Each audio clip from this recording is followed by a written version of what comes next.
Ito mga idol, maggulay tayo ngayon mga idol.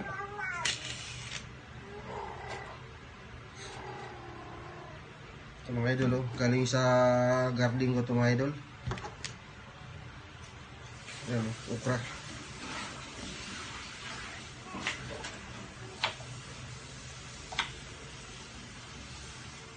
Presko pa kayo mga idol, presko mga gulay mga idol. Oh.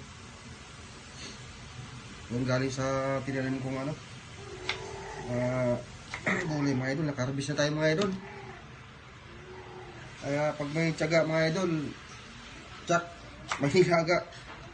Pag may tatanim, mayroong anihin, ika nga, sabi nila. Ito mga idol, oh, presko mga gulay na mga idol na ano, ng harvest. Kaya maganda talaga mga idol na mayroon kang tanim-tanim na gulay sa bakuran. Malaking tulong na rin. Kasi ito, sahog na lang ang bibili mo ito mga idol. Sahog na lang ang bibili mo nito.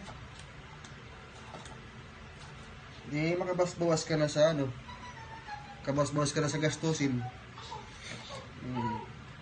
Bilan mo na lang to ng ano mga idol, isang sardinas sa idol, ayos na. O kaya isang isda, ayos na.